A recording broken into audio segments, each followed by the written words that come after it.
السلام عليكم ورحمة الله تعالى وبركاته.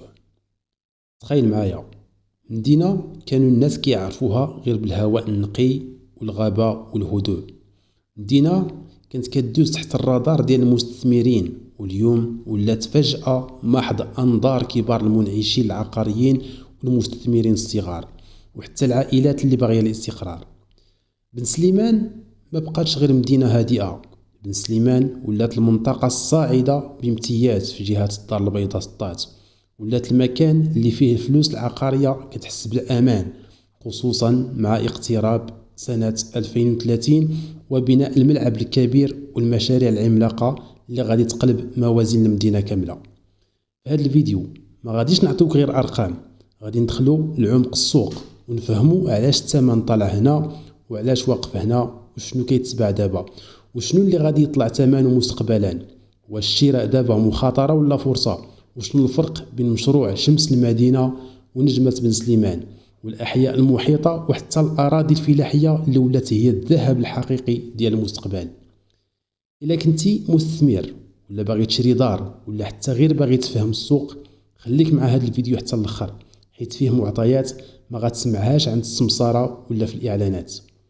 وما تنساش الإعجاب والاشتراك بالقناة باش توصل بأقوى تحليلات العقار في المغرب. بن سليمان في هاد السنة ما بقاتش كتقاس بالمساحة ديال الشقة ولا عدد الغرف فقط. اليوم القيمة السوقية ولات كتحسب بالقرب من المحاور الاستراتيجية، القرب من الطرق، من المشاريع الكبرى، من المناطق اللي غادي تكون فيها الحركة الاقتصادية. هذا التحول هو اللي خلى الأسعار تعاود تجدد راسها وخلق فرق كبير بين مشروع ومشروع، وبين حي وحي، وحتى بين قطعة أرض وقطعة أرض اللي جايين حدا بعضهم. نمشيو دابا لأكبر قطب حضاري في بن سليمان اللي هو مشروع شمس المدينة، ولا اللي كيتسمى حتى بالمدينة الجديدة. هذا المشروع ماشي موجه لفئة واحدة، راه مضروب الحساب ثلاث فئات واضحة: السكن الاقتصادي والسكن المتوسط ثم المستثمر اللي باغي بقع أرضية إير بلس 2 وإير بلس 3. بالنسبة للشقق، ثمن المتر مربع كيدور ما بين 5500 درهم و 6800 درهم المتر مربع حسب البلوك والطابق والفينيسيو. شقة اقتصادية ولا متوسطة بمساحة 60 متر مربع دابا حاليا في السوق كتلقى ثمنها ما بين 340 ألف درهم و 380 ألف درهم. أما الشقق الكبيرة اللي كتكون ما بين 90 و 100 متر مربع وبمواصفات أعلى، راه الثمن ديالها كيوصل حتى ل 750 ألف درهم. هذا النوع من الشقق مطلوب بزاف عند العائلات اللي خدامة في الدار البيضاء أو المحمدية وباغية تسكن في مجمع شبه مغلق فيه تنظيم وآمن وبلا صداع ديال البني. ولكن الاستثمار الحقيقي في شمس المدينة بالنسبة لعدد كبير من الناس ماشي الشقق وإنما البقع الأرضية. هنا كنهضروا على الاستثمار الذكي. ثمن المتر مربع في البقع الخلفية كيبدا من 3200 درهم وكيطلع حتى ل 4500 درهم في البقع اللي على الشوارع الرئيسية. بقعة إير بلس 2 بمساحة 100 متر مربع كتباع دابا ما بين 320 ألف درهم وتقدر توصل ل 400 ألف درهم إلا كانت شوكية، يعني على جوج زناقي. هاد البقع كتشكل فرصة كبيرة اللي باغي يبني ويكري ولا يبني ويبيع في مرحلة لاحقة مع ارتفاع الطلب.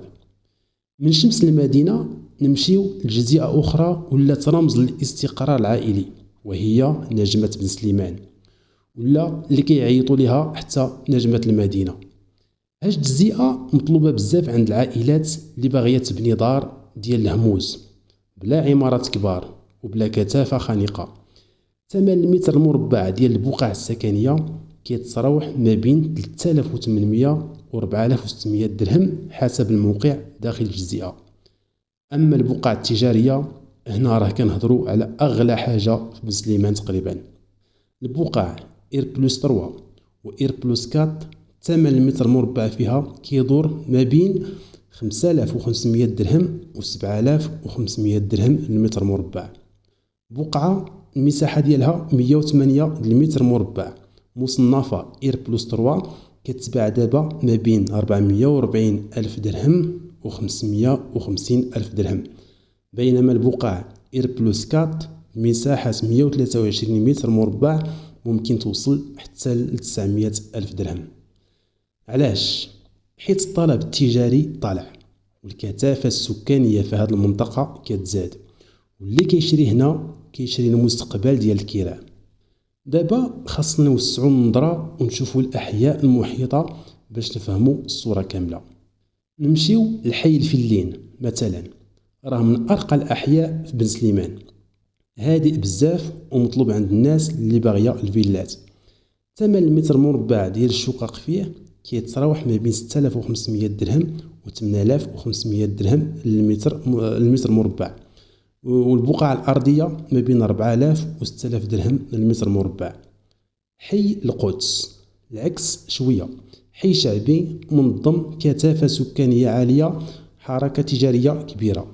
الشقق فيه ثمن المتر ديالها ما بين 4500 درهم و 5800 درهم للمتر مربع، والبقعة الأرضية ما بين 3500 درهم و 4800 درهم للمتر مربع.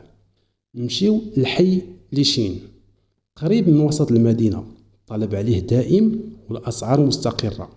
الشقق فيه ما بين 5000 و 6500 درهم للمتر مربع، والبقعة الأرضية ما بين 4200 و 5500 درهم للمتر مربع. حي لالا مريم كيتعتبر فرصة للميزانيات المتوسطة، حي هادئ وأسعاره معقولة بزاف.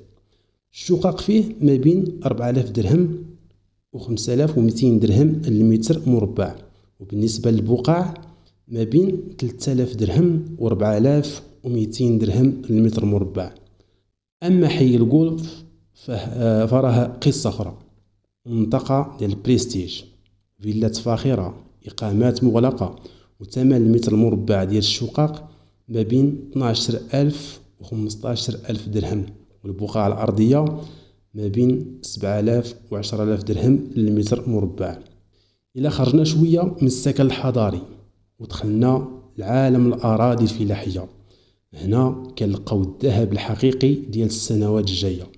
الاستثمار الفلاحي في بن سليمان والله مطلوب بزاف، خصوصا مع توجه الناس نحو الضيعات الصغيرة أو الفيرمات. منطقة عين تيزغا وعين الكصب، ثمن الهكتار المحفظ كيتراوح ما بين 800 ألف و 1,300,000 درهم، وثمن المتر المربع للأراضي الكبيرة كيدور ما بين 80 و 130 درهم.